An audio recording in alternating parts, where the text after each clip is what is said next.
Truth, Reconciliation and Reparation Commission, which is the TRRC, have been going on for months, having witnesses coming through to testifying in front of the commission. Yesterday, the former vice president, which is Madam Aïssatou Njie Saidi, came before the TRRC and testified. And today we are going out on the streets and talk to the Gambian people on how they see the testimony of the former vice president, which is Aïssatou Njie Saidi, about some of the things that the commission questioned her. During the testimony, if you have watched the testimony or if you haven't,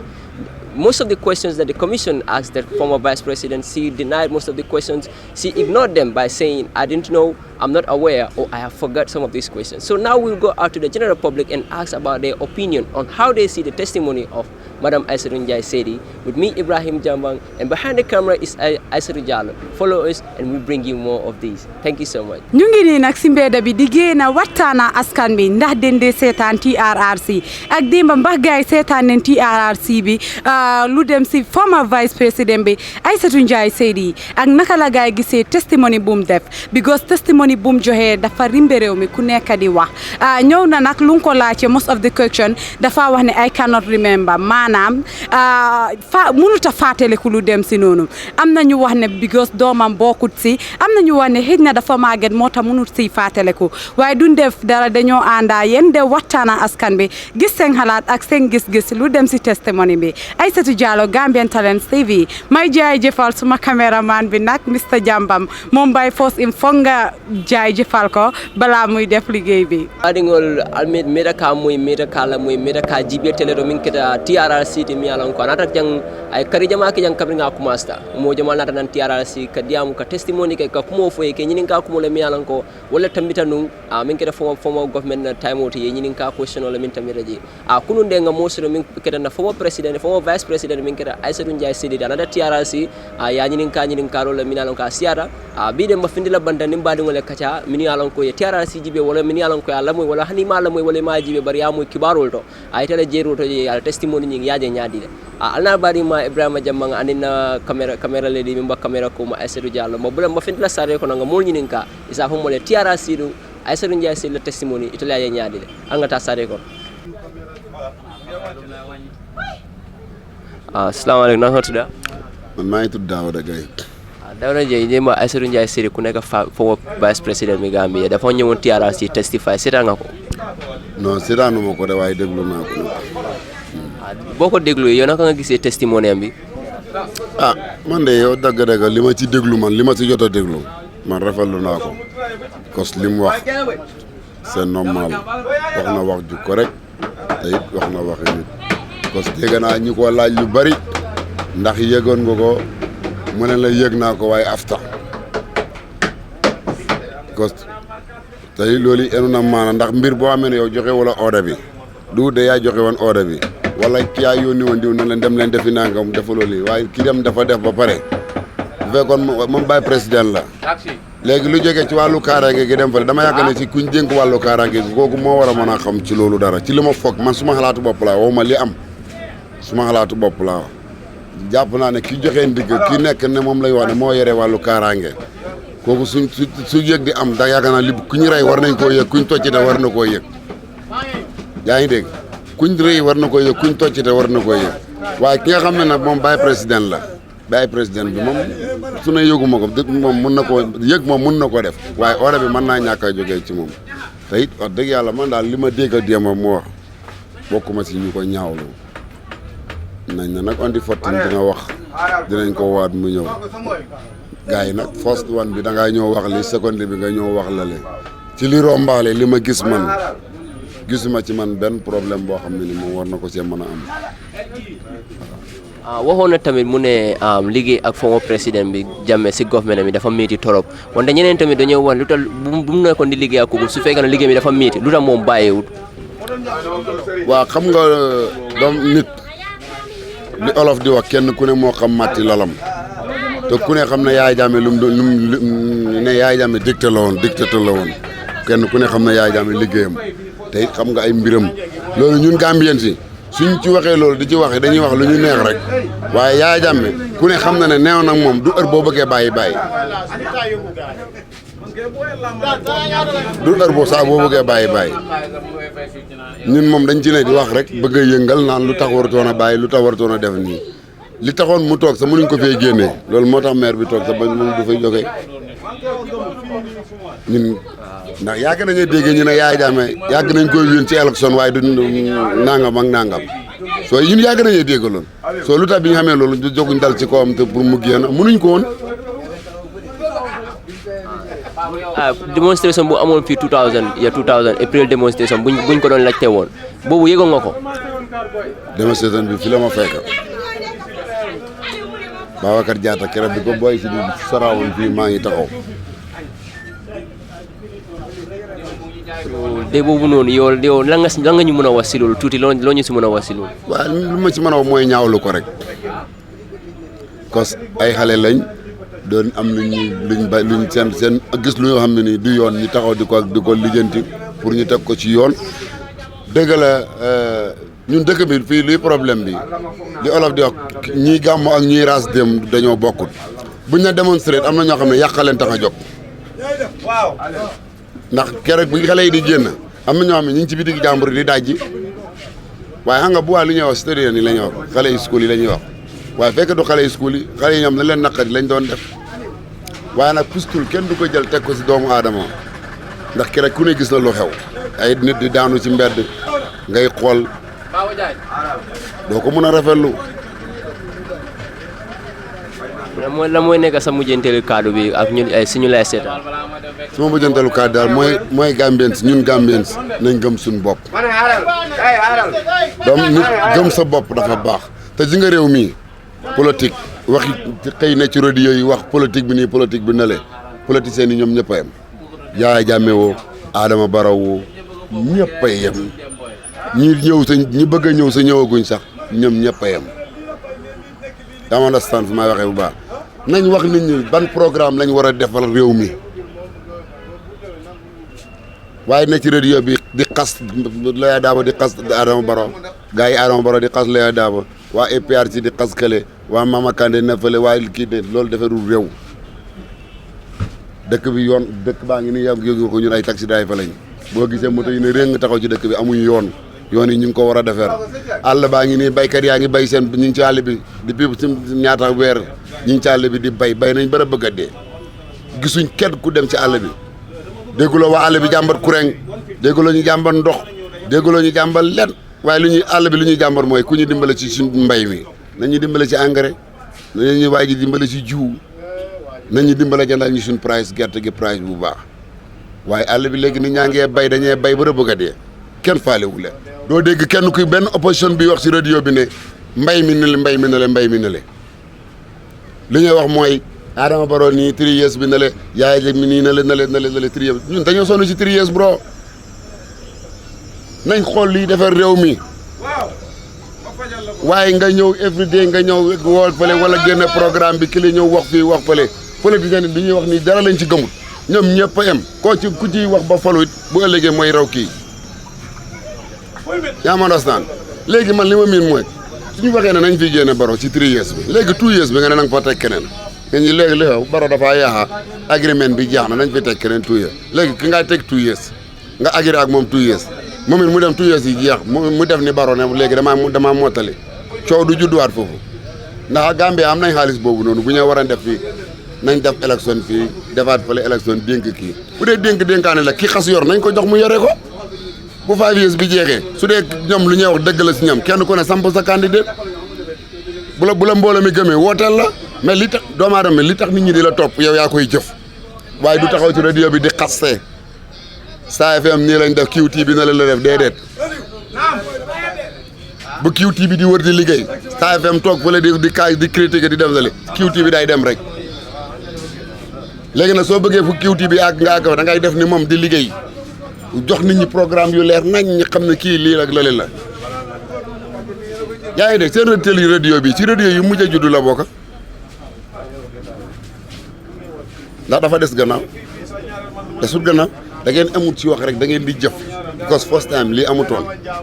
open mic nga wàcc ak sa mic ñëw ci nit ki fekk li ko fu mu toog nga wax ak moom wax kon laaj ko lii programme xalaatam ci réew mi am ñoo xam ne ñi nga am seen xalaat waaye jotuñu dem ci radio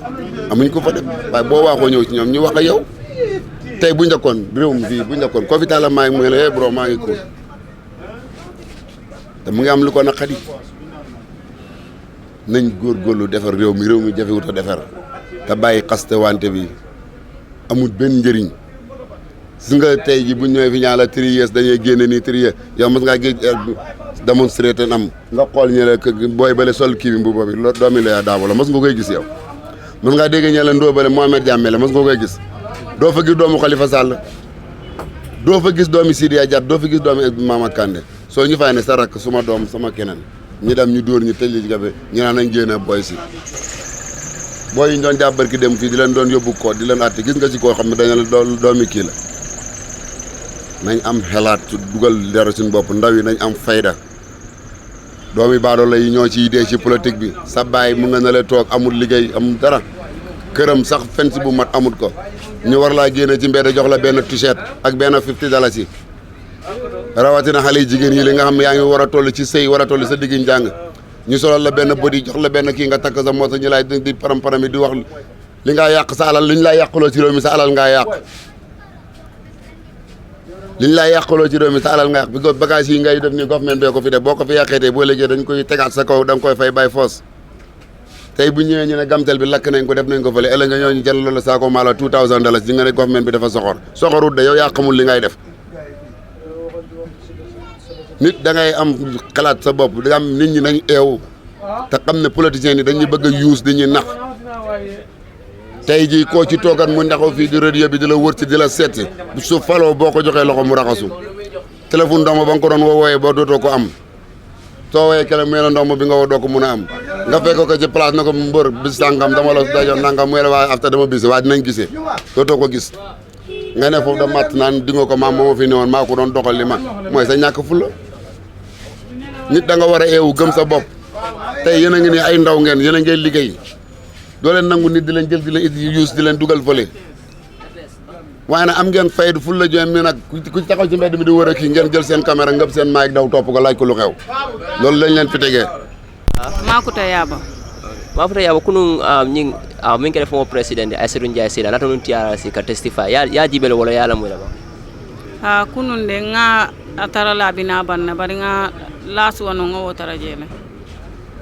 min tarandi yala testimony je nyaadi le nga je nyamin den te sondo moye min dinna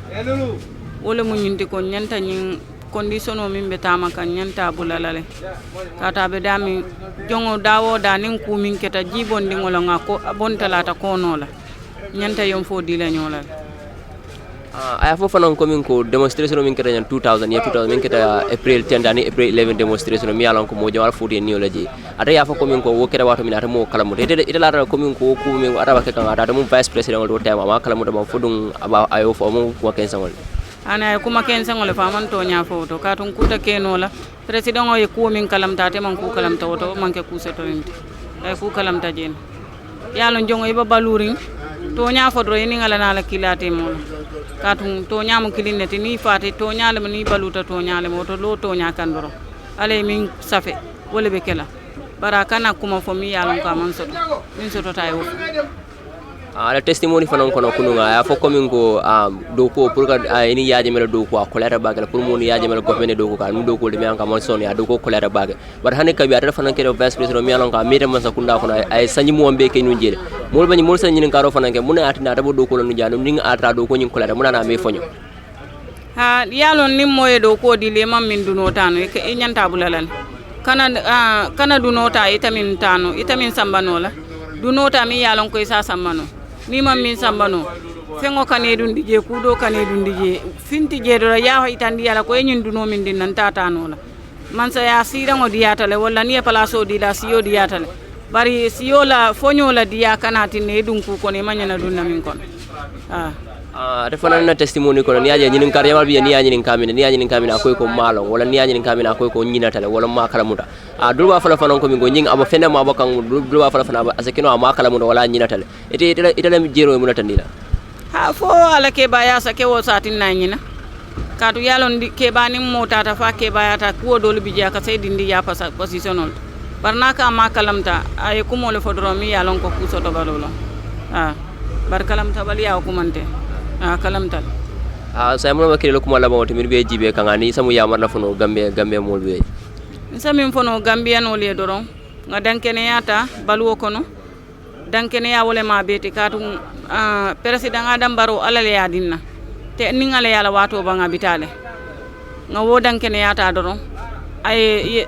iya min sign wo EIC kayra kono nga bula ay do koke bari nyum falim bi be min kono ye wole je min bina so mi mo wolon so position o min kono bi nga bula ay do koke wole fi siata nga fo ay buli 3 years o kamin fo nte den datije andum ningan sa wo soto mo beto malla fi ayke nga sey ko madoro nga la ko alay min safe wole kake amam min safe wobi kake so 3 years o nyina ko nga wolandi nga nyalo man saka mi yalon ko alay wole dinna nga wodan ken ya tamandi baraka ba man Babakar Cissé Mr Cissé seetaan nga TRRC démba mooy former vice président bi Aïssatou Njie Seydi lum testify waaw seetaan naa ci tuuti daal waaye li ma ci gis daal mooy ne comme que ñoom ñoo fi newoon te dëgg la TRRC bi dafa ñëw pour dimbale ñi ñun sax ñun Gambien ñun dimbale ñun Gambien yi TRRC dafa ñëw pour loolu TRRC bi dafa nekk loo xam ne ñun Gambien si war nañ ci eewoo bu baax ba pare war nañu jàngal dañ ci war a jar jàngat waaw TRRC bi loolu la dañ ko war a ñu ko xamul rek ñooy wax ne TRRC bi nii baaxul nii warul rek déedéet dañ xamul ana sa bitig sax soo ko joxee nit mu nekk ci ba at bi jee war ngaa ñëw na ko nañ cek lu mu bon war nga ñëw na ko nañ cek soo loo em ni nag réew lu xem ni léegi réew ay nit dëkkee ko ay góoru yàlla dund ci ñaar fukki at ak ñaar boo xam ne nii kenn xamul ci lu ñuy dund lan la war na leen ko ñu war leen am lu ñëw lu TRRC ñëw pour leeralal leen si li ngeen doon dund lan la waaw lu baax la wala lu bon la lu rafet la wala lu ñaaw la kon war nañoo gërëm TRRC ba pare war na leen di fonk liggéey bi war na continuer TRRC ñëwut fi rek pour government bi wala government bi passé wala TRRC dafa baax pour ini government dafa baax si réew mi su ko defee nit ñi dëkkee réew mi war nañu xalaat ne TRRC bi dañ ci war a jàngee waaye waruñ koy ŋàññi dañ ci war a jàngee bu ko TRRC dafa ñëw pour jàngal nit ñi. waaw démba xawma si ay kaddu yam dafa ne moom yëgut April 10 and 11 demonstration bi yow naka nga gisee loolu. non loolu moom ku ko déggee da nga koy dégg rek waaye doo ko nangu doo ko mën a nangu parce que lu am ni tey ñu ne président bu nekkul vice président moo fa war a nekk soo lu am ni Gambia président nekk fi tukki na lu am ni vice président nekk fi dara xapoon nga ne man xaw ma ci dara wala yëgu ma ci dara wala eblew ma wala loolu moom xel mënu ko nangu waaw loolu moom xel mënu ko nangu te dëgg la def lu aduna bi soo ko seetloo daal def fi lu rafet moo gën def fi lu rafet moo am solo waaye man ni ma ko seetloo ni ma ko jàngatee mooy tey soo ko seetloo ñun Gambien si ñun ñu ngi yoon ci pax moo xam ne daal xamuñ pax mi sax naka la war a ñun dañ doon dem ba dugg ci pax te duñ xam ne ci pax lañ dugg yëpp ñàkk a xam la waaye TRRC ñëw na pour war nañu nekkati yéen ci pax bi ngeen doon dund nii ak nii ngeen nekkoon ci pax bi nii ak nii la pax bi war a demee loolu dañu war a gërëm TRRC gërëm Gambien si gërëm ñëpp on waaw loolu moo ci nekk. si ay kaddu yam former vice président bi Aïssatou Njie Seydi mu ne liggéey ak Yaya Jammeh moo gën a jafe lu nekk te moom liggéey na fa moo gën a yàgg si ñu liggéey ak Yaya Jammeh yëpp as vice président mosuta resign yow naka nga gisee loolu. waaw loolu dafa dépend loolu mu ngi mel ni ci Gambien yi xam nga tey fi ñu tellu toujours dama ko dee wax ñun Gambien yi lan moo ñu sonal mooy dawal interest ku nekk da ngaa dawal sa interest baax na waaye dawal sa interest tout mooy baaxul tey soo ko seetloo ñoom ñi fa newoon lañ fa newoon maanaam ku nekk daal man li ma ko jàngatee mooy sa interest kese moo la fa tegoon waaye du leneen du réew mi yow même du sa jarbaat du sa oncle du sa ñi jaay naka sa raka duur sa mag duur sa sisters parce que tey fi nekk soo defee benn góor lu naqadi ci Gambia fii pour dafa mel ni yow def nga góor yëpp problème soo defee benn jigéen dafa mel ni def nga jigéen ñëpp perdre parce que sa Gambien bi ñëpp soo ko seetloo benn baan ñaar nga laa gis ku làkk olof wala soose wala pour te yëpp ñoo jaxasoo benn place waaye dawal intérêt bi si boppam xam nga bi nguur gi ceeñee sax gars yi ne ñu Gambia ma ne déet am nañ nguur gu ees ñu ne waaye ma ne ñu Gambia nekkagul parce que li tax ñu Gambia nekkagul mooy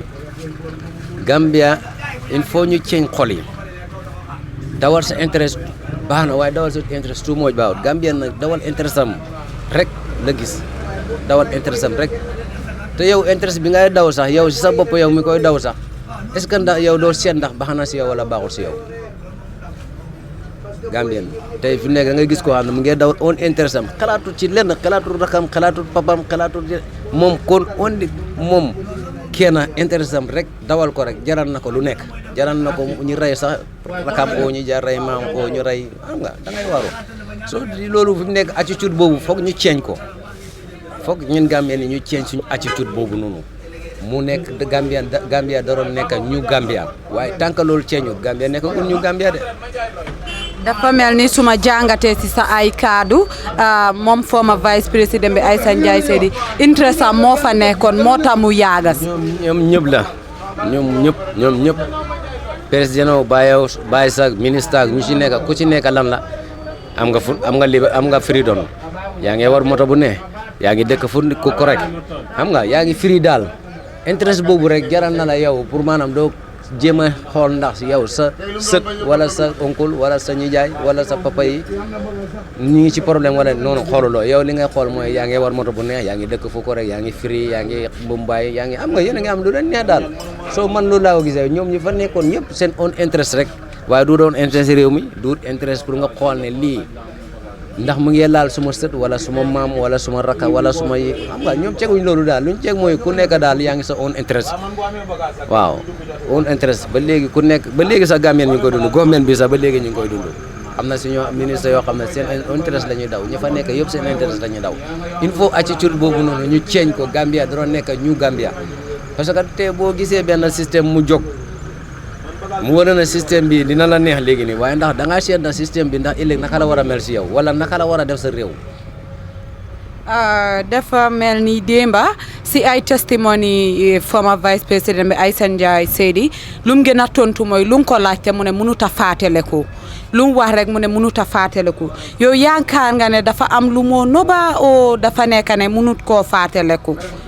o bu parewut a wax dëgg bi. dafa mën a ne dafa nekk loo xam ne ji nga lu xam ne ni rafetul neexut a tëb nettali ko seen war a demee Baye dina wax dina nettali de dina wax parce que xam na waaye comme si testify bi ni mu ñëwee du mun a ñëw rek bien lii mu mun a xam li passé war koo mun a teg si yoon déedéet waaye su delluwaat si te am naa yaakaar ne li ko réer yëpp dina feeñ. te xam nga aduna fii lu fiy nëbbu lu mu yàgg-yàgg dina feeñ xam nga tey bu fekkoon ne tey bañ newoon ñoom si seen digg bi si bi bànneex bi di happoon xam nga boobu mosu ñoo xalaat ne lii dina xam ñun Gambien sax xalaatuñ ko kenn mosu da xalaat ne lu xam ne vice président as a role vice président 20 something years bis dina ñëw ñu teg ko Gambien yëpp xale ndaw mag ak gune yëpp góor ak jigéen yëpp toog war a mun a jàkkaarlee moom mu toog ay nit di ko laaj assez Gambien di ko laaj yow li ñu doon defal naka la demee nii xam nga ñu mosuñ ko woon a xalaat suñ ko xalaatoon xëy na dañ doon bàyyi xel waaye non toujours Gambien bi loolu mooy problème am waaw nañ bàyyi di dox si on interest nañ seet li interest si réew mi ak luy interest si sa morom ak sa morom ñu dox ko waaye bul seet sa on interest sa on interest boo xam ne ni yaa ngi koy doxal mu dem turu mun a nekk. April 10 11 fu mu la fekka.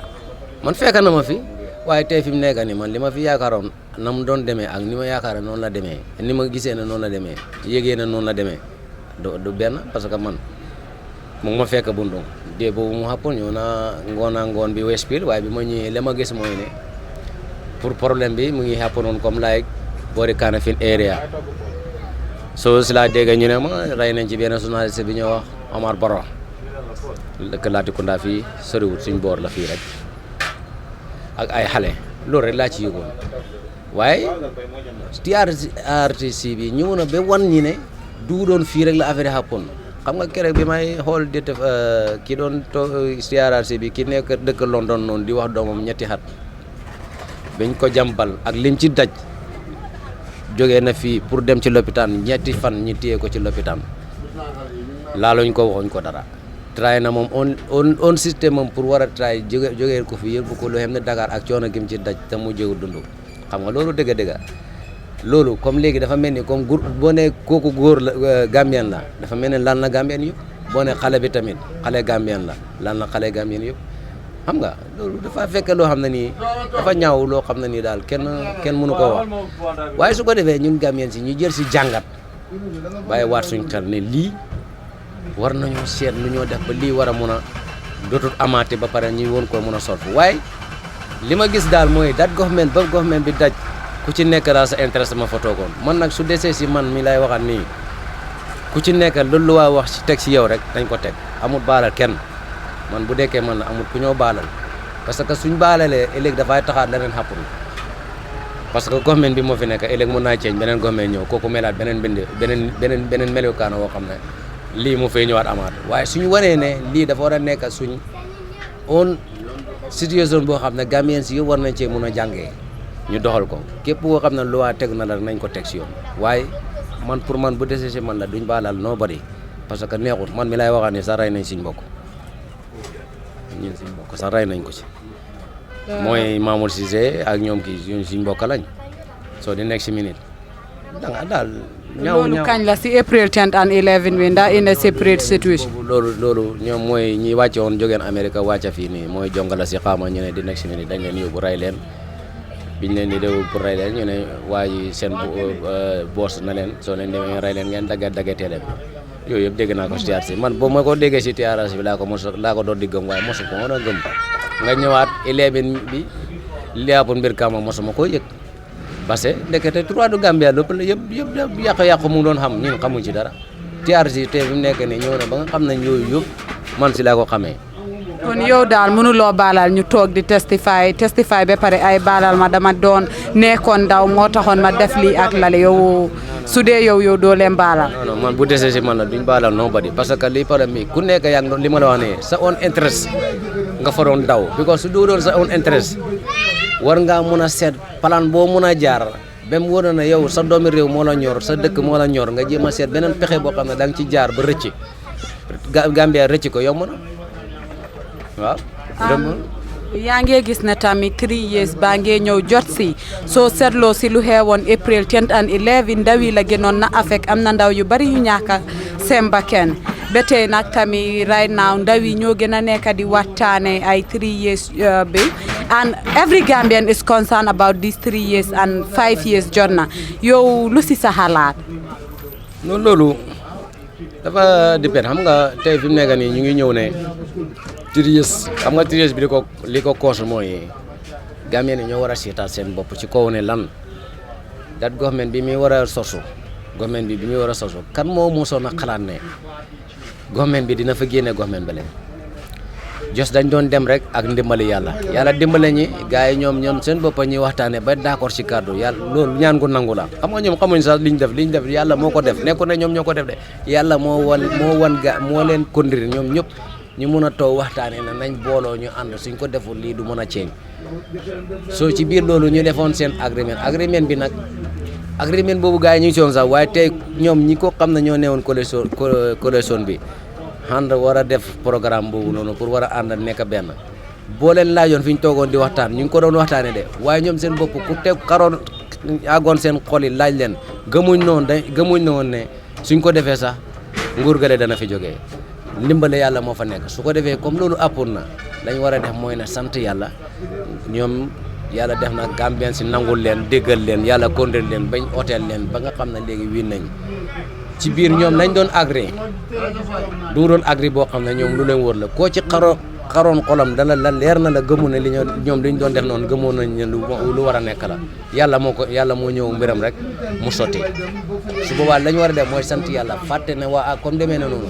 léegi ñun ñoo defoon coalition pour wane ne dañoo dem réew mi dañ ci nit pour mu soppandeku nañ àndaat ñu jàppalante ñu liggéey fexe naka la ñoo suqale réew mi mu dem kanam moo gën ñu nekk ci ay 3 years 5 years biñ ñëwee ñu seet loi yi si nga xam ne ni loi yi mooy dox ci dëkk bi ñu gis ne loi yi fi doon dox yi ñu ne loi yi nga xam ne mu ngi rafet dee dañ ko fi bàyyi loi yi nga xam ne baaxul dañ koy génnee waaw te xam nga ne loolu moo mën a nekk parce que tey fi nekk gouvernement bi du mën a ñëw rek ceeñ yëpp moom sax loolu sax arrangé sul dëkk bi. and ban impact nga foog ne 3 years and 5 years bii ni jot na bi dina am si ban impact nga foog ne dina am si life yi Gambien si su succeedé. non su succeedé da ngay gis ne nekkul loo xam ne man si li nga xam ne yaakaar naa ko daal du lu ñu arrangé waaw du lu ñu arrangé parce que dëkk bi dafa soxla pour léegi ñi ñu dépanner ko pour mu dem waaye nekkoon ne dafa soxla pour ñu war koo mun a teg ci ay affaires yi 3 years ak ay politique ak dugg fii jaar fële dafa laaj pour ñu jéem a seen naka la ñu war di fere dëkk bi ba mu jóg avancé yi passé yàqoo yëpp ñu fexe defar ko ba mu def tegu ci yoon waaye waroo ñëw mun a nekk di waxaat ay affaire xam nga soo gisee tey ñuy tal 3 years ak 5 years ak yooyu noonu li fi government bi nekk la waaye dama ne nag gëmuñu woon ne government bëri dafay jógee waaye suñ ko gëmoon du doon demee ni mais gëmuñ ko woon dañ doon dem yàlla dimbale ñi si kon suñu yàlla demee ba loolu xappal lañ war a def mooy nañ seet ñun naka la ñoo seet ba defar kër gi ba kër gi defar yàqu-yàqu yi nekkoon foofu ñu defaraat ko ba mu koree ñu dara tal leneen 3 years bi arrangé wu Gambia li arrangé Gambia bi mooy comme léegi loi yu baax yi nga xam ne moo fa newoon ñu fekk ko fa ne moom dañ ko fay bàyyi yëpp bon ñu génne ko yëpp baax ya fa nekk loi bi ñëw na ne léegi 5 years moo fi nekkoon léegi 5 years bi dëgg la tey fi mu nekk nii xanaa ñàkk xam nga nag Gambie ni ku ñuul au Afrique ñun Gambien soo ko spécial ñun Gambien xamuñ lu ñu jig xamuñ lu ñu baax si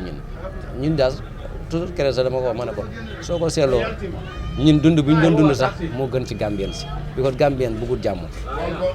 Gambien bëggul lu ko dimbale Gambien bëggul lu ko eete Gambien daal ñoom always nañ nekk si struggle fii dugg fii jaar fële coono bu dul jeex ñooñu loolu lañ xam dëgg la dañ ko dund nag dund nañ ko because ñaar fukki at ak ñaar du caaxaan yëpp si coono lañ ko dund solof tey fi nekk soo ko seetloo tey ñu ne démocratie sax Gambia xamuñ démocratie ba léegi sax xamuñ ko fii nekk di 10 years 20 years si kanam mooy tax Gambien yi ñu mën a xam ne ndax démocratie lii la wala du lii fekk de démocratie dafa ñëw pour defaral la yow sa bopp pour nga xam ci yow yaay kan ba pare xam yow li nga téye lan la xam sa réew lan la démocratie pour loolu la waaye 3 years 5 years yeeg yooyu noonu ay politique fii yàqalante yow ñun amuñ dara dëkk bi mu ngi paan fu nekk yaa ngi yàqu fi nekk mi ngi lifi nañ jéem a seet naka la ñoo mën a toogee ba waxtaan ak xel pour réew mi mun a dem waaye waru ñëw mun a nekk ci politique ku nekk di xëccal sa bopp mooy comme li ma la wax rek Gambien ku nekk sa intérêt ngay dawal rek ku nekk léegi nii sa right now sa government bi ña fa nekk ku nekk sa intérêt rek ngay doxal intérêt nag bi ngay doxal noonu da nga war a xool balaa nga koy doxal ndax dina baax si yow ëllëg wala ndéet parce que amul loo xam ne du jeex si àdduna because ba dee amee rek nga war a xam ne lu nekk dafa jeex loo ci munte nekk dee dafa am so balaa ba nga xalaatee ne dee am na rek war nga xam ne kon lu jeex dafa war a am.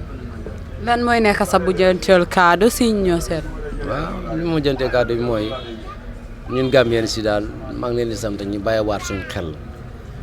suñ buggee Gambien mu nekk ñu Gambien nañ ceen suñ xol yi fexe jéem a yërëmante ñu ni neen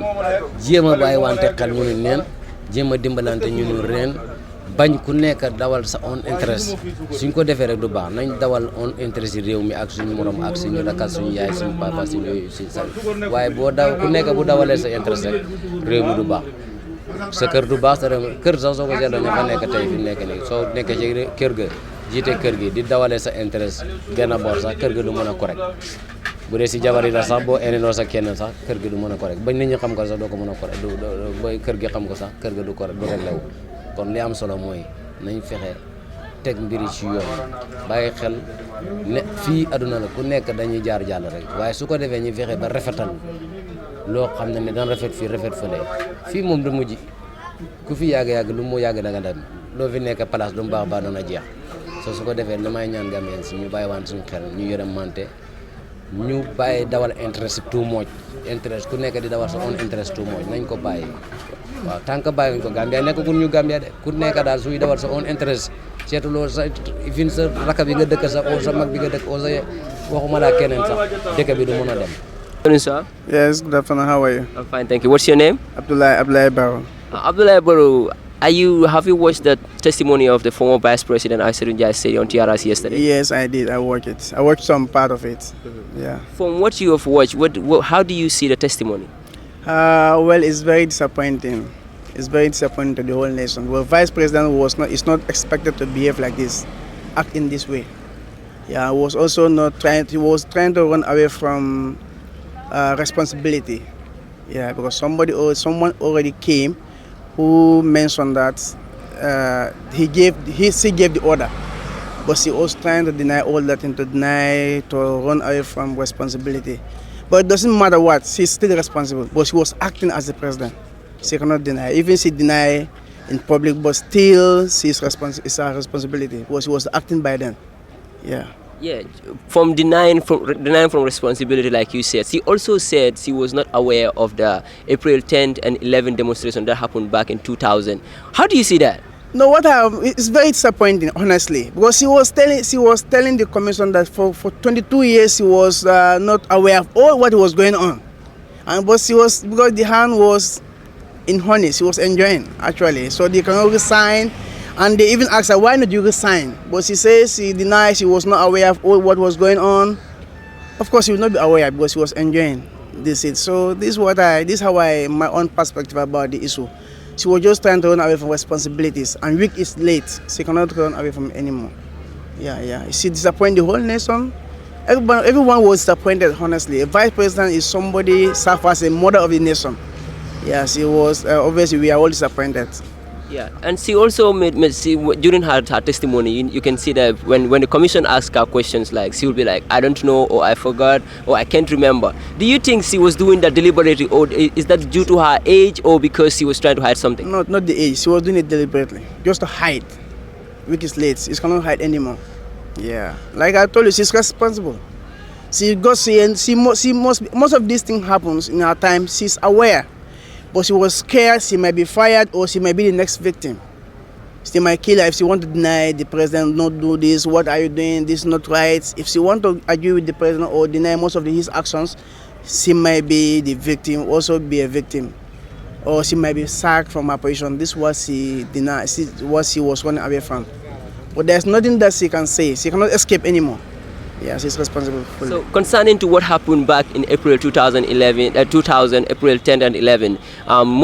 so many youths were affected, and now we are here in this 3 years journey. People, the organizers are majority of them are all youths. So as a youth, what is your perspective towards this? What do you think should be done, and what advice do you have for those organizing this 3 years journey? Yes, Jodna. Well, what I can tell them, let them be patient. 2 more years to come. 2021 there will be election.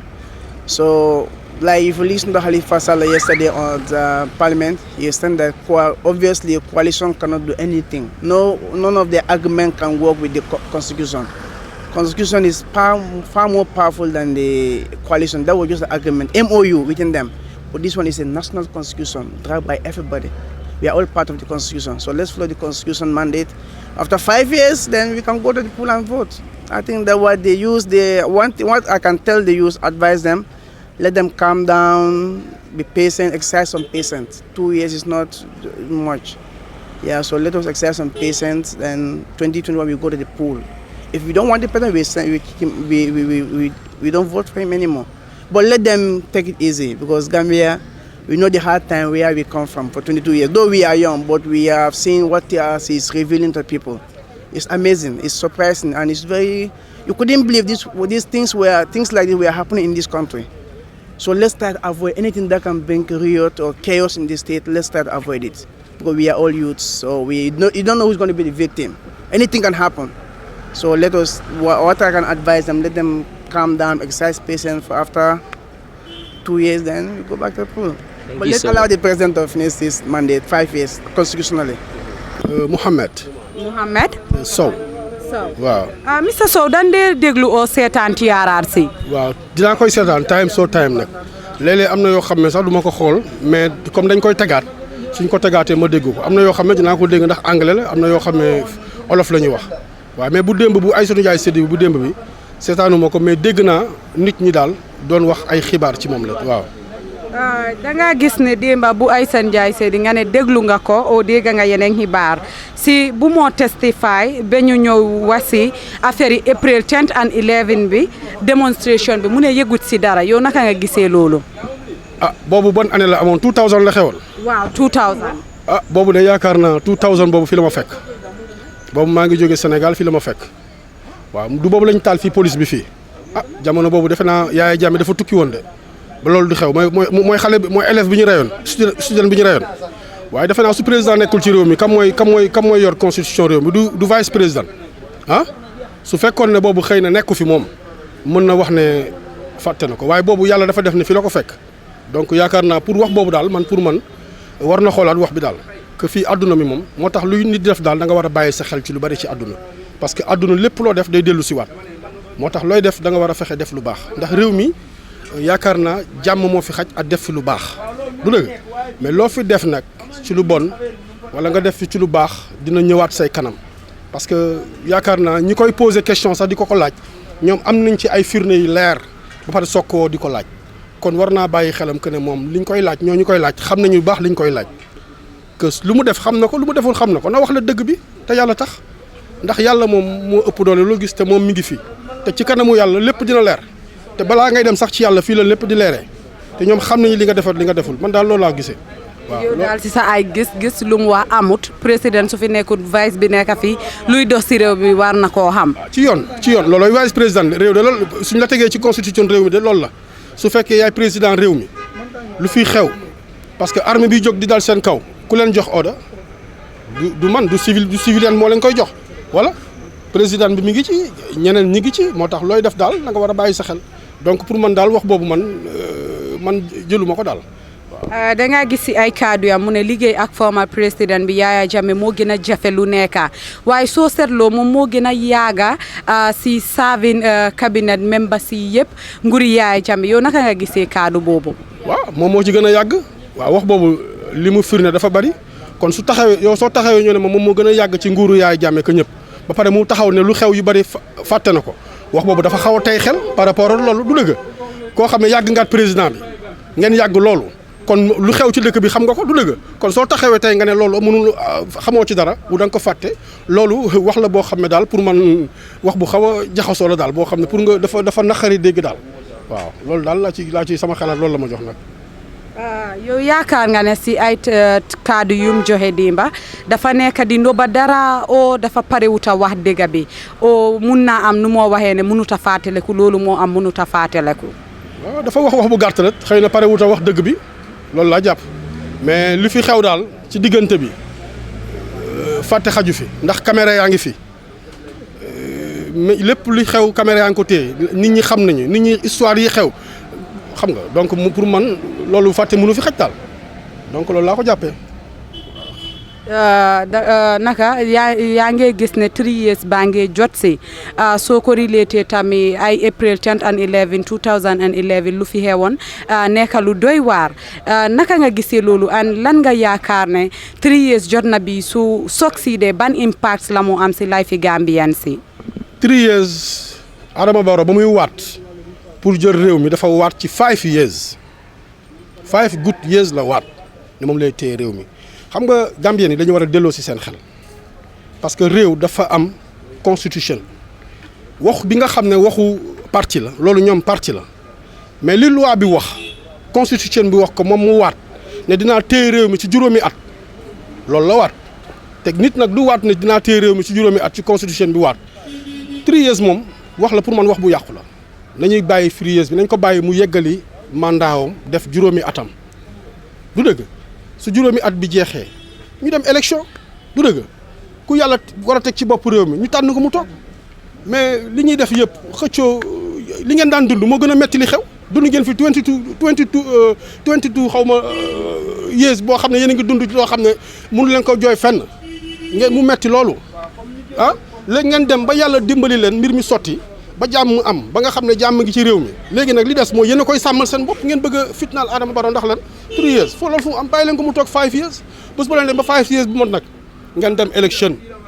soo demee élection nag su gañee mu toog keneen su gañee mu génn fa jaay kooku mu toog man loolu laa gis mais 3 years boobu daal pour man nit da ngay xalaat li nga xam ne mooy yoon nga di ko wax Adama Barrow ba muy waat dafa waat pour 5 years du dëgg 5 good years la war a toog ci réew mi constitution nag loi li mu wax mooy li am waxu parti nag loolu affaire u parti la ñoom ñoo ko waxu parti la loolu not du loo xam ne waxu loi la loi mi nag lu mu wax loolu moo am du dëgg su fekkoon nag dafa nar a toogaat nag 7 years ak yooyu mën nañu wax mais loi bi dafa ne 5 years la war a toog te ba muy waati 5 years la waat kon nañ leen respecté constitution bi du dëgg ñu bàyyi Adama Barrow mu liggéeyam te ñu ñaanal ko yàlla defal ko jàmm réew mi jàmm rek lañ ciy ñaan yàlla jàmm rek moo fi xaj ñun soxlawuñu fitna li ñuy ñaan daal mooy yàlla na fi yàlla wàcce jàmm ju salaam bu neex ñëpp xaj ci ndax li ngeen doon dund 22 years yi passé ci gannaaw gënoon naa ci li xew waaw du dëgg kon nag bàyyi leen ko mu liggéey rek te ñu yéene ko jàmm rek te xam ne jàmm mooy seen jàmm yéen fitna mooy seen fitna du dëgg réew mi dafa ndaw bàyyi leen ko mu liggéeyam yàlla dimbali ko dooleel ko ba ay projet am yegg projet am yeggul su mandat am jeexee daf fiy jóge du dëgg bàyyi leen ko ba mandat bi jeex mandat am su jeexee ñu dem élection suñu demee nag ki yàlla teg ci bopp réew mi toog ndax yéen ñëpp a bokk réew mi xam nga man loolu laa gisee sama xalaat loolu la ma jox de